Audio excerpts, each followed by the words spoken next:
Best health packages up to 80% discount. Tirumala Diagnostics.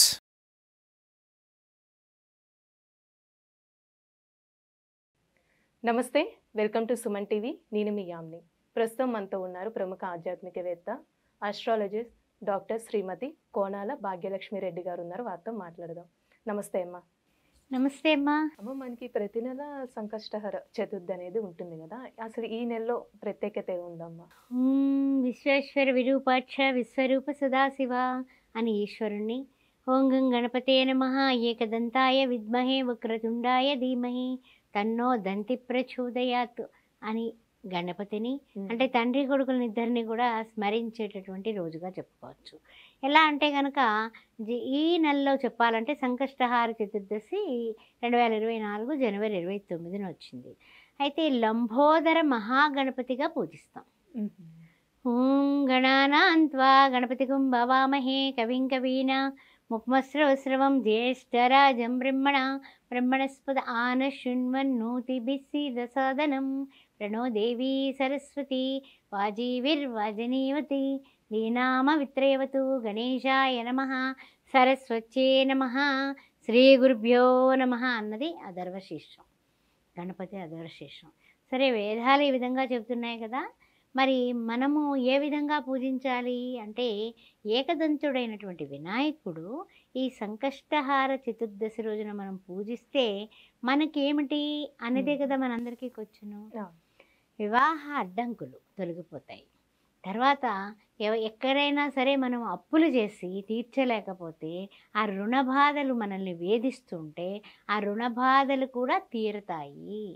ఎక్కడి నుంచో ఏదో విధంగా మనం ఇచ్చి మర్చిపోయిన వాళ్ళు పట్టుకొచ్చి ఆ డబ్బులు ఇవ్వడం జరుగుతుంది. అందువల్ల సంకష్టహార చతుర్దశి వ్రతం కింద కూడా ఆచరించే వాళ్ళు ఉన్నారు, గుర్తుపెట్టుకోండి. అయితే ఏంటంటే కొంతమంది చక్కగా ముడుపు కడతారు వినాయకుడికి ఈ వేళ రోజు. అంటే ఓం సుముఖాయ నమః ఏకదంతాయ నమః ఓం హేరంబాయ నమః అని చక్కగా మనం గణపతిని 21 నామాలతో పూజిస్తాం కదా, లేదా అష్టోత్తరం చేసుకుంటాం కదా. చేసుకున్న తర్వాత ఆ గణపతికి అంటే పసుపుతో చేసినటువంటి గణపతి లేదా గణపతి విగ్రహం, అది మీ శక్తానుసారం చక్కగా తెల్లటి వస్త్రం పసుపు రాసిన పీట మీద ముగ్గు పెట్టి తెల్లటి వస్త్రం పరిచి 4 మూలల్లోని పసుపు కుంకుమలు వేసి మధ్యలో పసుపు కుంకుమ అక్షింతలు వేసి అక్కడ 2 తమలపాకులు వేసి వినాయకుడిని స్థిరంగా ఉండవయ్యా బాబు, ఎక్కడికి వెళ్ళబాక అనేసి చక్కగా ఆయన కూర్చోబెడతాం. ఆవాహయామి ఆవాహనం సమర్పయామి ఆసనం సమర్పయామి రత్నఖచిత సింహాసనార్థం అక్షతాన్ని సమర్పయామి. అలాగా మనం పాపం ఆయనకు అవన్నీ ఇవ్వలేం కాబట్టి అక్షతల రూపంలో పూల రూపంలో, ఆ తర్వాత ఆయనకి ఎంతో ఇష్టమైనటువంటి చెరుకు ముక్కలు, ఆ తర్వాత చాలా విపరీతమైనటువంటి బెల్లం ముక్క, అది ఇంకా ఎక్కువ ఇష్టమైన మోదకాలు. మోదకాలు అంటే ఏమిటంటే ఈవేళ రోజున కొంతమంది చాలా పెద్ద కోరికలు ఉంటాయి. కొంతమందికి పదవులు అయి ఉండొచ్చు, లేకపోతే ఉద్యోగంలో ప్రమోషన్లు అయి ఉండొచ్చు, స్టక్ అయిపోతూ ఉంటారు. అలాంటి వాళ్ళు హోమాలు చేపిస్తారు.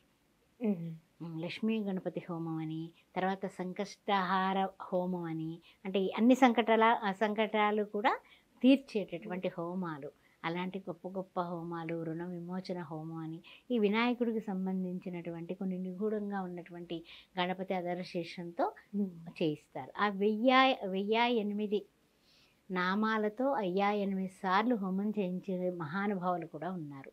వాళ్ళు ఏం చేస్తారంటే మోదకాలు తయారు చేస్తారు. ఎలాగా అంటే కనుక చక్కగా మనకి మోదకాలు అంటే మనం వినాయక చవితి చేస్తాం కదా, కొబ్బరి తర్వాత వచ్చేసి బెల్లము అన్నీ వేసి, చక్కెర కానీ బెల్లం కానీ లోపల వేసి చక్కగా లోపలంతా కూడా మోదకం అంటే రౌండ్గా చేసి ఇలా నా చేతితో నొక్కుతాం కదా, అలాంటివి హోమంలో వేస్తారు. గరిక వేస్తారు, గరికతో చెరుకు వేస్తారు, చెరుకుతో పాటు ఇవి వేస్తారు. వేసి తులసి దళంతో పూజించకూడదు కానీ గణపతిని అన్ని రకాల దళాలతోటి పూజించవచ్చు. ఆ విషయం మీకు తెలుసు. వినాయక చవితి తప్ప ఉట్టప్పుడు మనం తులసి దళం ముట్టుకోకూడదు వినాయకుడి దగ్గర. అందువల్ల ఇవన్నీ చేసి చక్కగా హోమం తర్వాత కూడా హోమాలు చేసేవాళ్ళు హోమాలు చేస్తారు.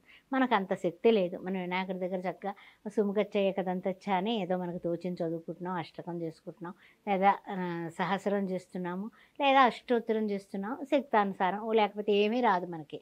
బెల్లం ముక్క పెట్టి శుక్లాంబరధరం విష్ణుం శశివర్ణం చతుర్భుజం ప్రసన్న వదనంజాయే సర్వ విఘ్నోపశాంతయే అని ఆ వినాయకుడికి చక్కగా మనకు తోచినటువంటి పత్రాలతోటి పుష్పాలతోటి చేసేస్తాం. అలానే అంటే సాయంత్రం చేస్తే మంచిదమ్మా, లేకపోతే పొద్దున పూట చేయాలా పూజ? ప్రొద్దుట పూట చేసుకోవచ్చు, సాయంకాల పూట చేసుకోవచ్చు.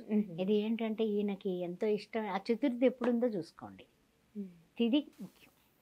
అంటే సూర్య ఉదయానికి ఉన్నటువంటి తిథి మనకి చాలా ముఖ్యమైనది. ఒక్కోసారి చతుర్థి సూర్యాస్తమయానికి ఉంటుంది, సూర్యోదయానికి ఉండదు. అలాంటప్పుడు మన్నాడు పెట్టుకుంటాం. అందువల్ల తిథి అనేది మాత్రం చాలా జ్యోతిష్య శాస్త్రం ప్రకారం చాలా ముఖ్యమైనటువంటి విషయం. సరే కొంతమంది సాయంత్రం చేసి మన్నాడు పొద్దున కూడా చేసే మా అఖండులు ఉన్నారు, వాళ్ళ భక్తిపరులు, ఆ భక్త గ్రేసులు అంటాం కదా, ఆ విధంగా అనమాట. ఆ విధంగా చేసేవాళ్ళు కూడా ఉన్నారు. ఇది చేయడమే కాకుండా కనీసం ఇంకేం రాదయ్యా, నాకేమీ రాదు, కానీ గణపతి కటాక్షం కావాలి, నేను అప్పుల పాలైపోయాను, దిగులుగా ఉన్నాను, భార్యాభర్తలు ఇద్దరు విడిపోయి ఉన్నారు, ఇలా ఏవో ఉంటాయి కదా. అలాంటప్పుడు ఈ యొక్క ఓం గం గణపతే నమః అనే ఆ పసుపు విఘ్నేశ్వరుడికి భక్తితో అక్షంతలతోటి మనం పూజ చేసి ఆ వినాయకుడికి నమస్కారం చేసుకుని గరికెతో పూజ చేసి 27 గుంజళ్ళు తీయండి. 27 చాలా సులభం అనమాట. ఇప్పుడు ఈ అష్టోత్తరాలు, సహస్రాలు, హోమాలు అవన్నీ ఒక పక్కన పెడితే ఇప్పుడు మనకి ఏమీ రాదు. శుక్లాంబరధరం విష్ణు వస్తుంది కదా, ఓం గం గణపతే నమః అనుకోవడం వస్తుంది కదా. 21 టైమ్స్ చేసుకొని చక్కగాని 27 గుంజళ్ళు ఇలా పట్టుకొని చిన్నపిల్లల్లాగా తీయండి. తీసి 40 లడ్డూలు నివేదన చేయండి. 40 లడ్డూలు నివేదన చేసి గరికతో పూజించి 40 లడ్డూలు కూడా ప్రసాదం కింద వితరణ చేసేయండి, పంచేయండి. అలా చేస్తే మీ ఇంట్లో ఉన్నటువంటి సంకటాలన్నీ కూడా తొలగిస్తాడు. అందుకని సంకట విమోచన స్తోత్రం గణపతిది కూడా ఉంటుంది, మనకి లలితా సహస్రనామ పుస్తకంలో ఉంటుంది, అది చదువుకోండి. ఆ రుణాలన్నీ కూడా విమోచన అయిపోతాయి. ఇవన్నీ గుర్తుపెట్టుకోండి. ఏం రాకపోయినా భక్తి ఉంటే ఓం గం గణపతే నమః అనుకున్నా కూడా మీరు అఖండ ఐశ్వర్య ప్రదాత లక్ష్మీ గణపతి, విజయ గణపతి, అందుకని సిద్ధి బుద్ధులతో ఉండేటటువంటి సిద్ధి గణపతి. ఈ విషయాలన్నీ గుర్తుపెట్టుకుని చక్కగా అన్ని చేసుకోండి. ఆయనకి అర్ఘం ఇవ్వండి. చక్కగాని అర్ఘం ఇస్తే అర్ఘ ప్రదాత ఆయన. ఎక్కడైతే ఎవరైతే అర్ఘం ఇస్తామో మనము చక్కగాని ఆచమనం సమర్పయామి, ముఖ్య ఆచమనం పాదయో పాద్యం సమర్పయామి అంటాం కదా. మంత్రాలే కాకుండా నిజంగా కూడా గంగాజలంతో ఇచ్చినట్లయితే ఆయన చాలా సంతుష్టుడైపోతాడమ్మా. చక్కగా సాయంత్రం మాటలు చేస్తారు చాలామంది, పొద్దున మాటలు చేసుకునేవాళ్ళు కొంతమంది. వాళ్ళ సమయానుకూలం, ఇదేం మనం ఇట్లాగేం లేదు, నేను రూల్ అనేం లేదు. సాధారణంగా కొంతమంది చాలా వరకు ప్రదోష వ్రతం కింద చేస్తారు, సాయంకాలం పూట చేస్తారు. పొద్దున మాటలు కొంచెం సాయంకాలం పూట ఈ సాఫ్ట్వేర్లు వాళ్ళు ఎక్కడ దొరుకుతామని అనుకుంటే పొద్దున మాటలన్నా చేసుకోవచ్చు. ముఖ్యంగా మనకి 11 లడ్డూలన్నా కనీసం నివేదన చేయాలి తప్పదు. చాలా చక్కగా తెలియజేశారమ్మా, ధన్యవాదాలు. ఓం శ్రీమత్రే నమః, ఓం గం గణపతే నమః. అన్ని విషయాల్లో విజయం కలగాలంటే ఈ సంకష్టహార చతుర్దశి ప్రతి నెలలోనే కూడా మనకి ఎప్పుడు అమావాస్యకు ముందు వచ్చేటటువంటి చతుర్దశి నాడు సంకష్టహార చతుర్దశి అంటాం. కాబట్టి ఆ విషయాన్ని గమనించండి, మీరందరూ కూడా చేసుకోండి. చక్కగా విఘ్నాలు లేకుండా ఆనందంగా ఉండండి. ఓం గం గణపతే.